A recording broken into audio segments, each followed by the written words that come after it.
Hello दोस्तों, मैं सतीश कुमार विश्वकर्मा आपने इस यूट्यूब चैनल पर आपका स्वागत करता हूं। आप मुझे अपना बड़ा भाई समझ सकते हैं, दोस्त समझ सकते हैं, ठीक है। और आज हम लोग अपने इस यूट्यूब चैनल पर क्लास 11 का चैप्टर नंबर 8 कोशिका शुरू करेंगे, ठीक है। तो आइए शुरू करते हैं बिना समय व्यर्थ किए, ठीक है। तो कोशिका ये क्या होता है, सबसे पहले कोशिका के बारे में जानेंगे। तो क्या हुआ कि कोशिका जो है, हम लोग जानते हैं कि जितने भी जीव होते हैं सभी के सभी किससे मिलकर बने होते हैं? कोशिका से। सभी के सभी जीव कोशिका से मिलकर बने होते हैं, ठीक।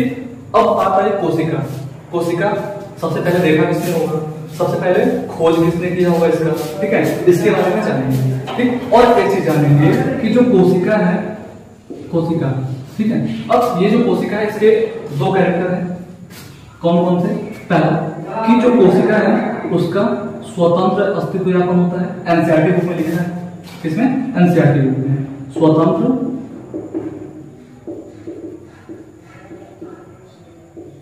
अस्तित्व यापन। कोशिका का सबसे पहला काम स्वतंत्र अस्तित्व यापन होता है। मतलब क्या हुआ कि कोई भी कोशिका है वो अगर एक अकेले कोशिका रहेगा तो वो स्वतंत्र रूप से जीवित रह सकता है, ठीक है। दूसरा काम क्या होगा, दूसरा इसका कैरेक्टर कि सिंगल कोशिका, एक अकेला कोशिका क्या करेगा, अपने जीवन का सारा मौलिक कार्य करने में सक्षम होगा। जीवन का सारा मौलिक कार्य करने में सक्षम होता है, ठीक है। कोई भी कोशिका होता है उसका स्वतंत्र अस्तित्व यापन होता है। और दूसरा काम क्या होगा कि कोई भी कोशिका क्या रहेगा, अपने जीवन का सारा मौलिक कार्य करने में सक्षम रहेगा, ठीक है। और बुक में क्या लिखा है, एनसीईआरटी बुक में, कि कोशिका से कम कुछ भी रहेगा, लेस देन कोशिका, लेस देन सेल। मतलब क्या होगा, कोशिका से कम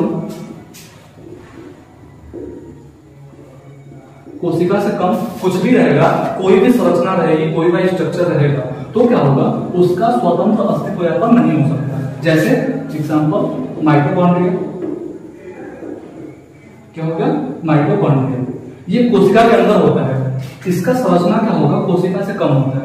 और एक क्या हो गया, लवक। ये दोनों ऐसा संरचना है जिसके पास खुद का डीएनए होता है और राइबोसोम होता है खुद का।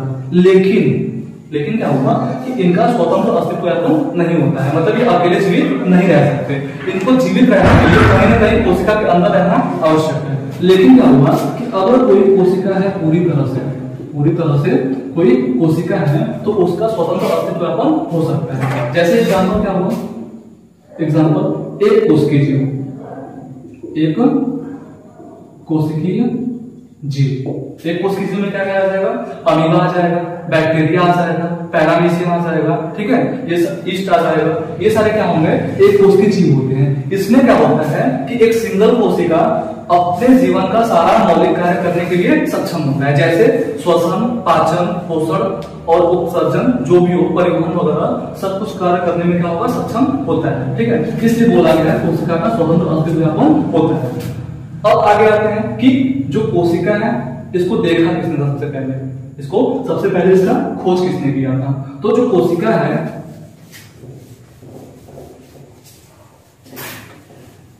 कोशिका का खोज सबसे पहले रॉबर्ट हुक ने किया था। सबसे पहले कौन किया था? रॉबर्ट हुक ने। उन्होंने कहां पे देखा था कोशिका को? उन्होंने कोशिका को कहां पे देखा था? तो जो रॉबर्ट हुक थे, इनको बोल सकते हैं हुक अंकल, ठीक है। इन्होंने क्या किया 1665 में, मतलब 1665 में इन्होंने सर्वप्रथम क्या किया, सबसे पहला काम, ये एक इंजीनियर थे। क्या थे? इंजीनियर थे, मतलब फिजिशियन थे। और क्या हुआ कि फिजिशियन थे, और क्या हुआ, इन्होंने अपना स्वयं से एक माइक्रोस्कोप बनाया था, जिसको बोलते हैं क्या, स्वनिर्मित सूक्ष्मदर्शी। इन्होंने क्या किया, अपना खुद का माइक्रोस्कोप बनाया था। अब इस माइक्रोस्कोप में इस सूक्ष्मदर्शी में इन्होंने क्या देखा, एक बतूल का पेड़ आता है, इसका बतूल का पेड़, इसको बोलते हैं अंग्रेजी में ओक ट्री। क्या बोलते हैं? Oak tree. मान लो कि ये क्या हो गया, बतूल का पेड़ हो गया। क्या हो गया? बतूल का पेड़। अब क्या हुआ, इन्होंने इसकी छाल में, बतूल के पेड़ की छाल में, मतलब इस छाल को लिया, इसके बाहरी परत को लिया, ठीक है। लेने के बाद क्या हुआ, अपने द्वारा बनाए गए सूक्ष्मदर्शी में इसको देखा तो उनको क्या दिखा, उनको दिखा कुछ मधुमक्खी के छत्ते जैसी संरचना दिखी। रॉबर्ट हुक को कुछ मधुमक्खी के छत्ते जैसी संरचना दिखी, ठीक। अब क्या होगा कि कुछ ऐसे डब्बे जैसी संरचना देखी। अब इसी को क्या बोला गया, इसी को उन्होंने क्या बोला, प्रकोष्ठ। इसी को उन्होंने क्या बोला, प्रकोष्ठ बोला, ठीक है। प्रकोष्ठ का मतलब होता है छोटा कमरा। प्रकोष्ठ का मतलब क्या होता है, छोटा कमरा। अंग्रेजी में बोलते हैं सेल्यूला। क्या बोलते हैं? सेल्यूला, ठीक है। इसका मतलब होता है छोटा कमरा। अब क्या होगा कि इसी सेल्यूला, इसी प्रकोष्ठ को आगे नाम दिया गया था कोशिका। आगे नाम दिया गया कोशिका, ठीक है। अब देखो क्या होगा कि प्रकोष्ठ मतलब छोटा कमरा। जैसे आप लोग जानते होंगे कि आपके स्कूल में, आपका जो स्कूल है उसमें क्या होगा, एक से अधिक कमरे होते हैं, ठीक है। अब मान लीजिए ये आपका स्कूल है, ये आपका स्कूल है, तो इसमें बहुत सारा क्लास होगा, बहुत सारा क्लास होगा, ठीक। अब क्या होगा, इस प्रत्येक क्लास को क्या बोला गया इन्होंने, प्रकोष्ठ। प्रत्येक क्लास को क्या बोल सकते हैं, प्रकोष्ठ। तो उन्होंने जो ओक ट्री, जो बतूल का पेड़ है, उसकी छाल को देखा तो मधुमक्खी के छत्ते जैसा ऐसा कुछ संरचना दिखा उनको। अब इसी संरचना में, संरचना के प्रत्येक खंड को, प्रत्येक भाग को उन्होंने क्या बोला, प्रकोष्ठ बोला। अब इसी प्रकोष्ठ को आज हम लोग कोशिका के नाम से जानते हैं। इसी प्रकोष्ठ को कोशिका के नाम से जाना जाता है। अब आगे क्या हुआ कि ये जो कोशिकाएं थी, ये जो कोशिकाएं रॉबर्ट हुक द्वारा देखी गई थी, वो कैसी कोशिकाएं थी, मृत कोशिका। कैसा था, मृत कोशिका। अब मृत कोशिका कैसे पता चला कि ये मृत कोशिका होता है, ठीक। मृत कोशिका मतलब क्या होगा कि जब कोशिका के अंदर जीव द्रव्य नहीं पाया जाएगा उसको बोलते हैं क्या, मृत कोशिका। जब भी कोशिका के अंदर जीव द्रव्य नहीं पाया जाएगा उसको क्या बोलते हैं, मृत कोशिका, ठीक है। अब जीव द्रव्य क्या होता है, आगे पढ़ेंगे अभी जीव द्रव्य होता क्या है। तो देखते हैं जीव द्रव्य। हाँ, जीव द्रव्य देखते हैं। मान लीजिए कोई कोशिका है, ये कोई कोशिका है, ठीक है। कोशिका का बाहरी परत, अब अगर पादप कोशिका रहा तो थोड़ा बहुत जानकारी आप लोग को होगा ही। पादप कोशिका रहा तो उसके कोशिका भित्ति के बाहर क्या होता है, कोशिका सबसे बाहरी परत कोशिका भित्ति होता है। बाहरी परत कोशिका भित्ति होता है। उसके अंदर क्या होता है, प्लाज्मा झिल्ली होता है। उसके अंदर क्या होता है, प्लाज्मा झिल्ली होता है। फिर उसके अंदर एक केंद्रक होता है। केंद्रक, उससे कोशिकाएं जुड़े होते हैं सब कुछ, मतलब केंद्रक से अंदर जालिका जुड़ा होगा। फिर उसके अंदर और क्या होंगे, कोशिका के अंदर कुछ कोशिकाएं होंगे जैसे माइटोकॉन्ड्रिया, और क्या हो गया, गोल्जी राइबोसोम एक्सेट्रा, ठीक है। फिर उसके बाद क्या होगा, इसमें कुछ क्या होते हैं, कोशिका द्रव्य, कुछ द्रव्य पाए जाते हैं, ठीक है, जिसको बोलते हैं साइटोसोम। अब देखो क्या होगा कि जीव द्रव्य किसे कहेंगे, जीव द्रव्य किसे कहेंगे, ठीक। जीव द्रव्य क्या होगा कि अगर कोशिका में से, अगर किसी कोशिका में से क्या करेंगे, कोशिका भित्ति हटा देंगे। क्या करेंगे, कोशिका भित्ति हटा देंगे। किसी कोशिका में से कोशिका भित्ति हटा देंगे तो क्या होगा, इसको बोलते हैं जीव द्रव्य, ठीक। इसको क्या बोलेंगे, जीव द्रव्य। अगर इसमें से केंद्रक को भी हटा देंगे तो इसको बोलते हैं क्या, इसको क्या बोलेंगे,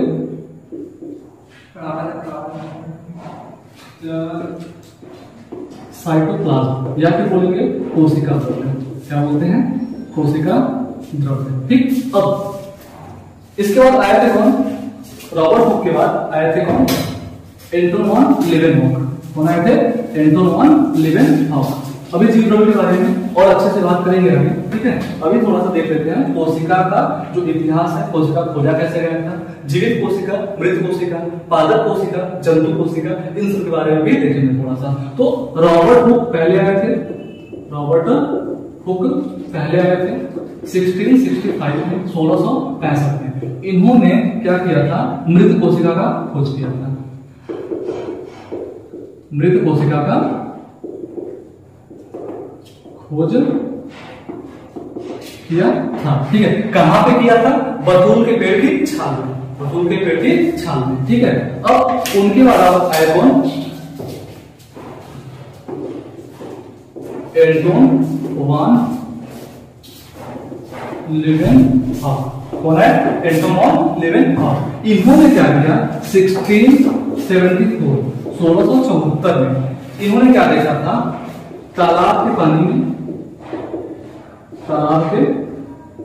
पानी में किसको देखा था? स्पाइरोगाइटा को। किसको देखा था? स्पाइरोगाइटा। ये क्या होता है? एक प्रकार का शैवाल होता है, एक प्रकार का शैवाल होता है।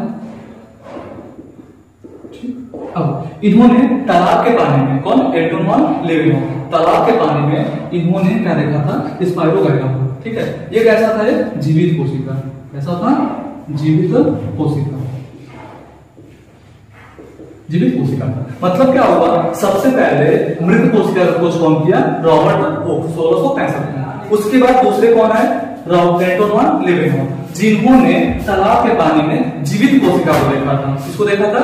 जीवित कोशिका को देखा था। ठीक है, अब आगे बात करते हैं कि जो कोशिका होता है, कोशिका के बारे में कुछ साइंटिस्ट थे, उन्होंने क्या किया? कोशिका के बारे में कुछ कथन दिए थे, कुछ बताया था कोशिका के बारे में। ठीक है, तो सबसे पहले आते हैं कौन? सबसे पहले आए थे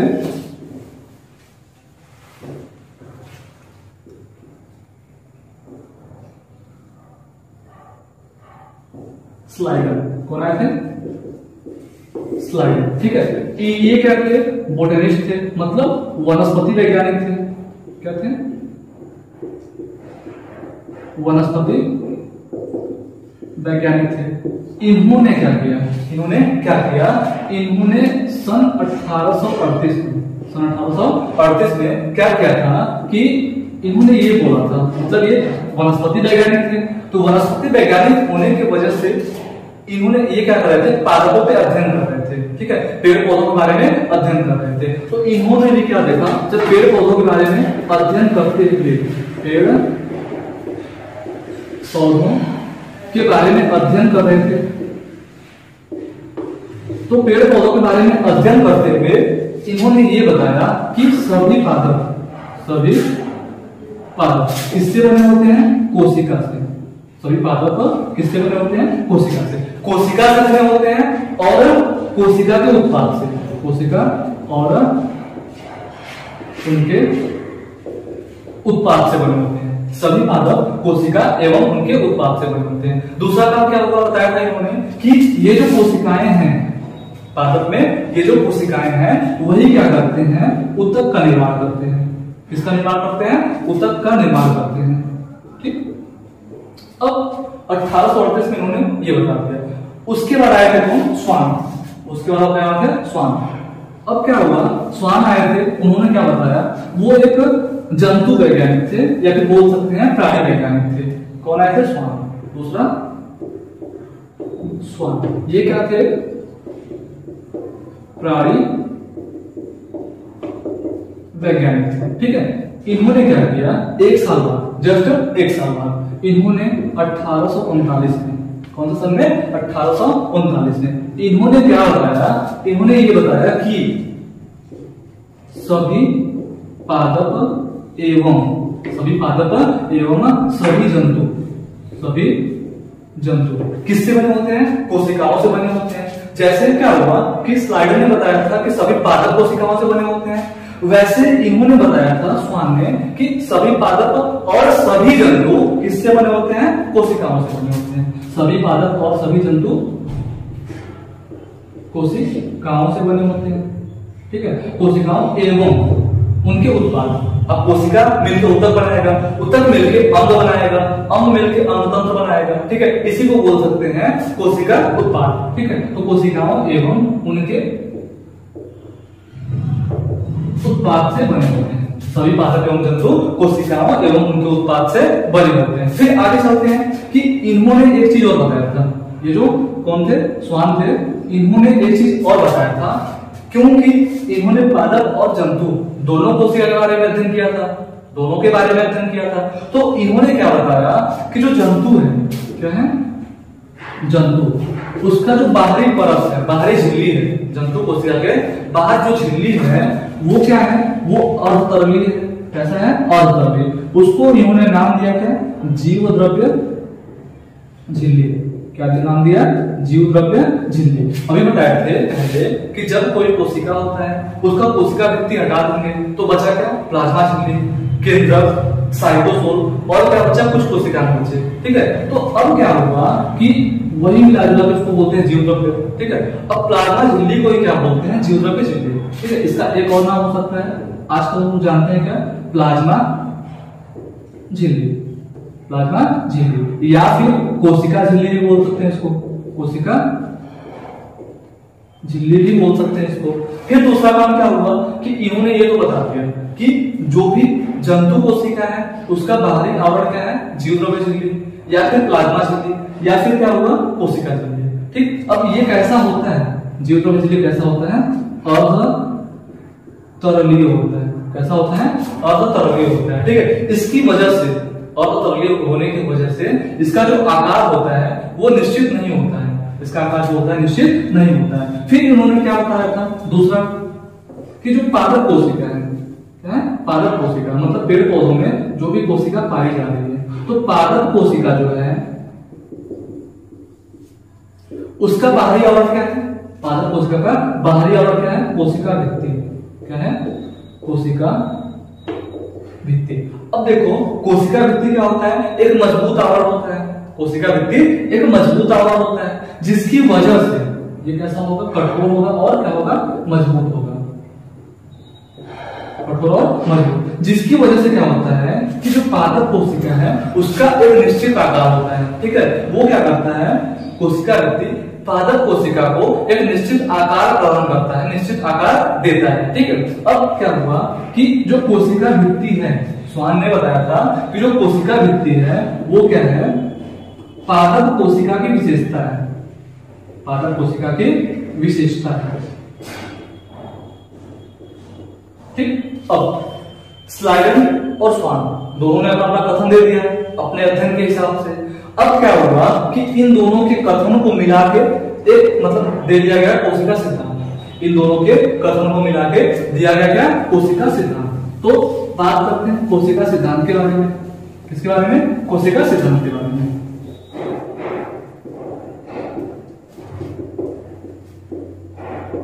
इसके बारे में बात करेंगे, कोशिका सिद्धांत। अब देखो क्या होगा, कोशिका सिद्धांत इंग्लिश में बोलते हैं सेल थ्योरी। क्या बोलते हैं, सेल थ्योरी। तो सबसे पहला काम कि कोशिका सिद्धांत में पहला कथन क्या लिखेंगे कि कोशिका सिद्धांत जो है दिया किसके द्वारा गया था, मतलब ये किसके द्वारा दिया गया था, कौन कौन मिलकर दिया था इसको। तो सबसे पहला काम स्लाइडेन और स्वान ने दिया था, कोशिका सिद्धांत को स्लाइडेन और स्वान ने दिया था। क्योंकि एक कथन इन्होंने बताया था और दूसरा कथन इन्होंने बताया था। दूसरा काम क्या होगा कि जो स्लाइडेन ने बताया था कि सारे पादप कोशिका, सारे पादप किससे बने होते हैं, कोशिका से बने होते हैं। स्वान ने क्या बताया था कि सारे जंतु एवं सारे पादप किससे बने होते हैं, कोशिका से बने होते हैं। और स्वान ने क्या बताया था कि जो भी पादप कोशिका है उसका बाहरी आवरण क्या है, कोशिका भित्ति है, बाहरी आवरण कोशिका भित्ति है, और जंतु कोशिका का बाहरी आवरण प्लाज्मा झिल्ली है। तो क्या हुआ, दूसरा कथन लिख सकते हैं कि सभी जीव कोशिका से बने होते हैं एवं उनके उत्पाद से बने होते हैं, एवं उनके उत्पाद से बने होते हैं। ठीक है, इन्होंने इतना तो बता दिया कि जो भी जीव हैं कोशिका एवं उनके उत्पाद से बने होते हैं, लेकिन इन्होंने ये दोनों लोग मिलकर ये नहीं बता पाए कि जो भी कोशिका है, जो भी कोशिका है वो आया कहां से, बना कैसे, जो भी नई कोशिकाएं हैं वो बनती कैसे हैं, नई कोशिकाएं बनती कैसे हैं। ठीक है, ये सवाल था, इसका जवाब ये लोग नहीं दे पाए थे, मतलब ये लोग ये नहीं बता पाए थे कि नई कोशिकाएं कैसे बनती हैं। तो आए थे 1855 में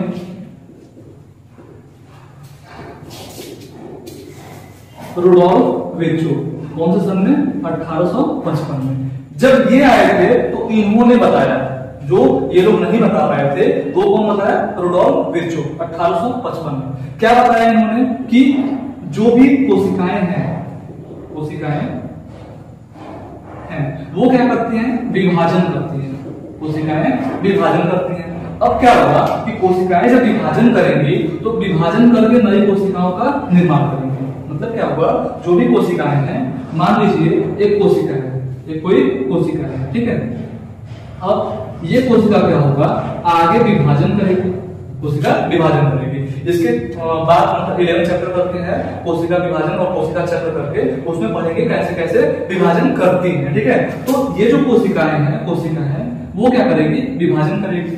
तो विभाजन करके नई कोशिकाओं का निर्माण करेगी, विभाजन करके नई कोशिकाओं का निर्माण करेगी। तो वही इन्होंने बोला कि जो कोशिकाएं हैं विभाजन करती हैं और नई कोशिकाओं का निर्माण करती हैं। अब जिस कोशिका ने विभाजन किया उसको बोल सकते हैं जनक कोशिका, जनक कोशिका, या तो बोल सकते हैं मात्र कोशिका, ठीक। और इस मात्र कोशिका के विभाजन से जो भी कोशिका नया बना उसको क्या बोलेंगे? संतति कोशिका। क्या बोलेंगे? संतति कोशिका, ठीक है। अब बात करते हैं कि यहाँ पे कोशिका विभाजन हुआ तो इन्होंने इसके आधार पे एक कथन दिया। क्या दिया?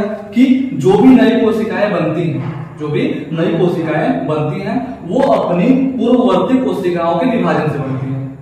जो भी नई कोशिकाएं या फिर संतति कोशिकाएं बनती हैं वो अपनी पूर्ववर्ती या फिर पूर्व स्थित कोशिकाओं के विभाजन से ही बनती है, ठीक है। तो एक कथन और भी देते हैं, रुडोल्फ विर्चो।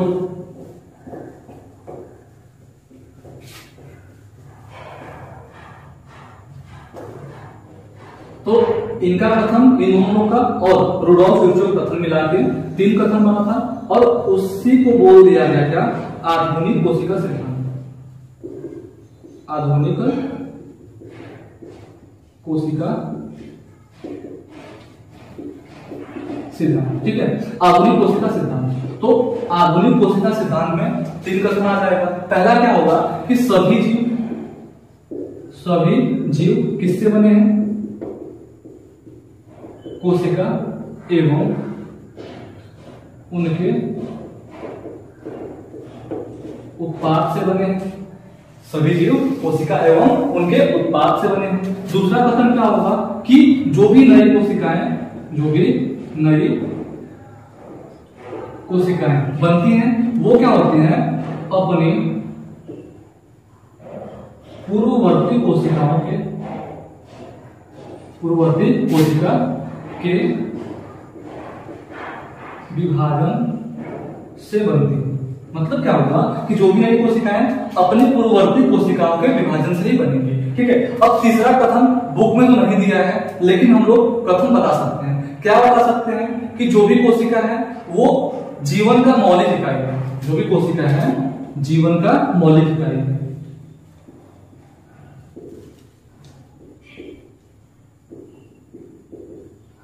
कोशिका जीवन का मौलिक इकाई है, ठीक है। किस बेसिस बोलेंगे कि देखो क्या हुआ कि सभी जीव कोशिका से बने हैं। यहां से कोशिका का परिभाषा भी निकलता है, यहां से कोशिका का परिभाषा भी निकलता है। तो कोशिका का परिभाषा बनाते हैं यहां से।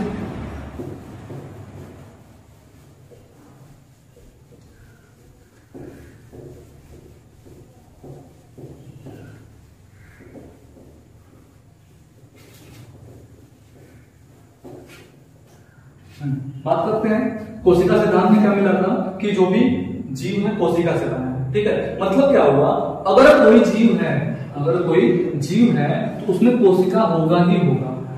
अगर कोई जीव है तो उसमें कोशिका होगा ही होगा, ठीक है। अब मान लीजिए कोशिका नहीं रहा तो वो जीव नहीं होगा। अगर कोशिका नहीं रहा तो जीव नहीं होगा। जीव होने के लिए कोशिका का होना अति आवश्यक है, ठीक है। तो बात करते हैं कि इसके हिसाब से कोशिका का परिभाषा बनता है। कोशिका का परिभाषा बनता है कि जो कोशिका होता है उसको क्या बोलते हैं? कोशिका को जीवन की संरचनात्मक एवं क्रियात्मक इकाई बोलते हैं। क्या बोलते हैं? संरचनात्मक एवं क्रियात्मक इकाई बोलते हैं। ठीक है, अब क्यों बोलते हैं? संरचनात्मक क्यों बोलते हैं और क्रियात्मक क्यों बोलते हैं? ठीक है, अब अभी बताया कि सभी जीव कोशिका से बने हैं। मतलब क्या हुआ कि संरचनात्मक इसलिए बोल रहे हैं कि जो जीव की संरचना हो रही है, जीव की संरचना हो रही है, वो किससे हो रही है? कोशिका से। किससे हो रही है? कोशिका से। संरचना मतलब निर्माण, मतलब बनाना। जो भी जीव बने हैं किससे बने हैं? कोशिका से बने हैं। ठीक है, अब क्या हुआ कि हमारे शरीर में हर एक कोशिकाओं का कोई ना कोई कार्य होता है। हर एक कोशिकाओं का कोई ना कोई कार्य होता है, इसलिए बोलते हैं क्या? उस कोशिका को क्रियात्मक इकाई भी बोलते हैं। हर एक कोशिका का कोई ना कोई काम होता है, कोई ना कोई कार्य होता है।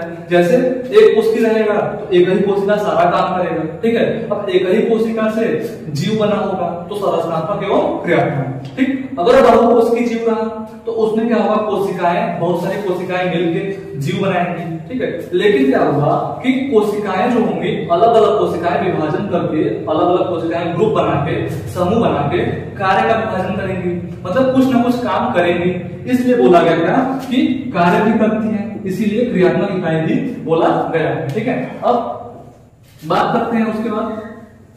अब क्या हुआ कि जो भी जीव होता है, मतलब कोशिकीय संगठन के आधार पर, कोशिकीय संगठन के आधार पर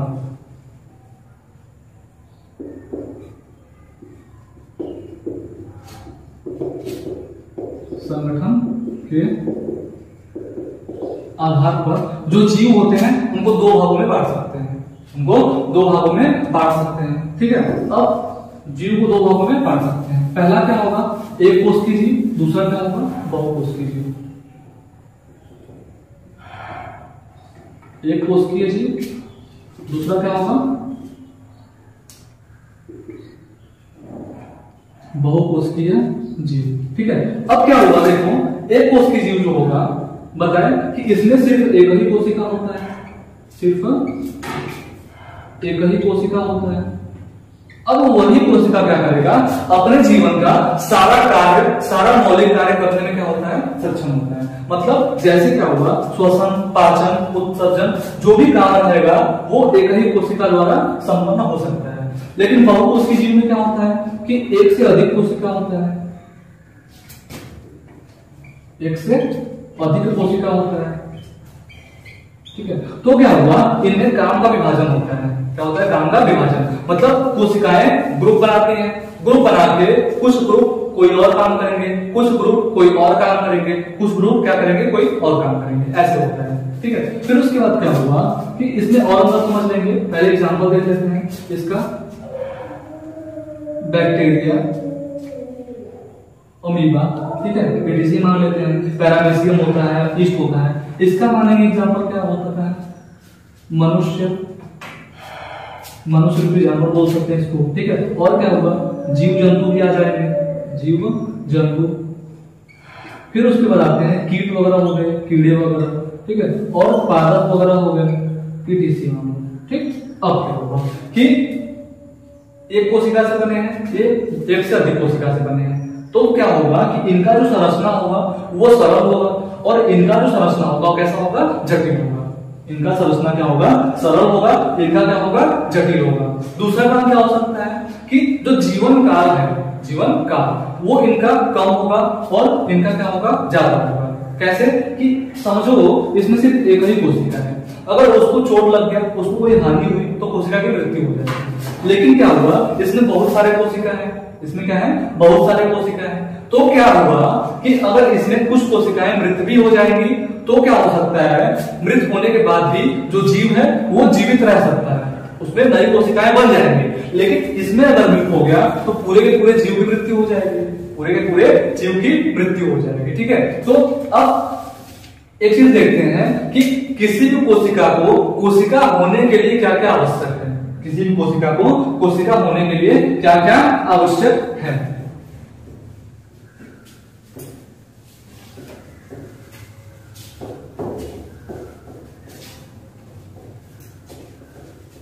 किसी भी कोशिका को कोशिका होने के लिए क्या क्या आवश्यक है। तो कोई भी कोशिका है, उसको कोशिका होने के लिए सबसे पहला काम क्या चाहिए? प्लाज्मा झिल्ली। क्या चाहिए? प्लाज्मा झिल्ली।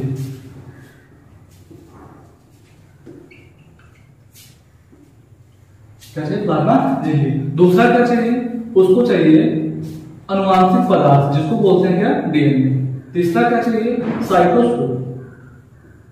साइटोसोल। ठीक है। तो सबसे पहले प्लाज्मा झिल्ली बताए थे कि जंतु कोशिका का सबसे बाहरी आवरण है, सबसे बाहरी आवरण। इसके बारे में और डिटेल पढ़ेंगे आगे चलके। अब बात करते हैं डीएनए और साइटोसोल की। तो सबसे पहले बात करेंगे इसका डीएनए का। तो मान लीजिए क्या हुआ, डीएनए के बारे में बात करते हैं तो इसको यहां पे लिखते हैं ऊपर कि कोशिका को कोशिका होने के लिए पहला काम प्लाज्मा झिल्ली। दूसरा क्या चाहिए? डीएनए चाहिए। तीसरा क्या चाहिए? साइटोसोल चाहिए। क्या चाहिए? साइटोसोल चाहिए। सबसे पहले बात करते हैं डीएनए की। तो मान लीजिए यहां पे क्या है,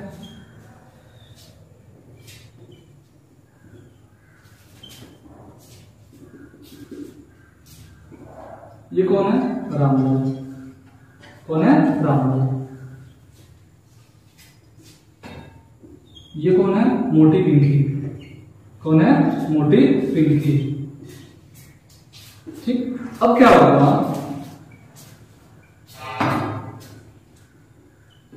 ये कौन है? मोटी पिंकी।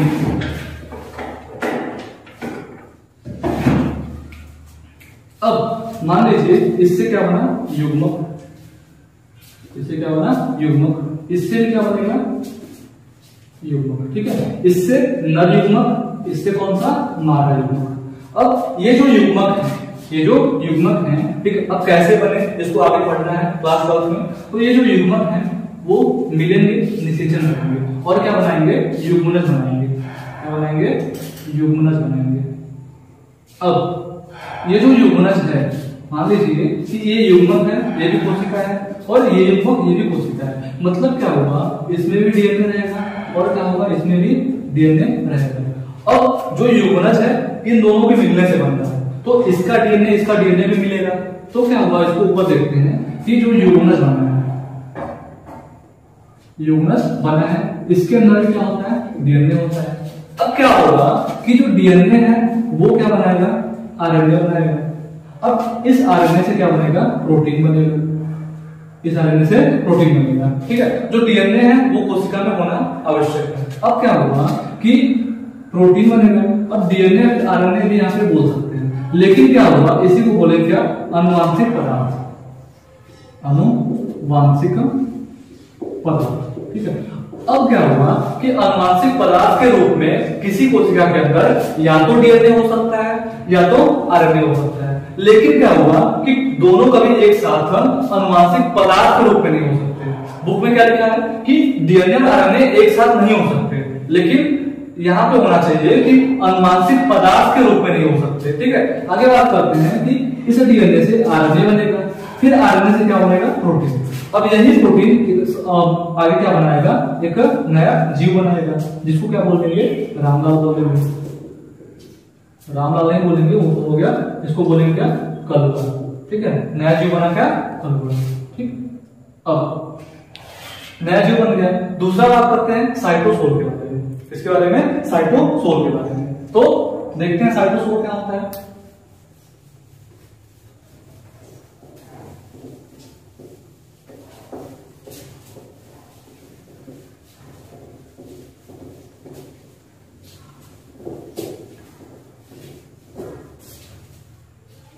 बात करते हैं इसकी साइटोसोल की।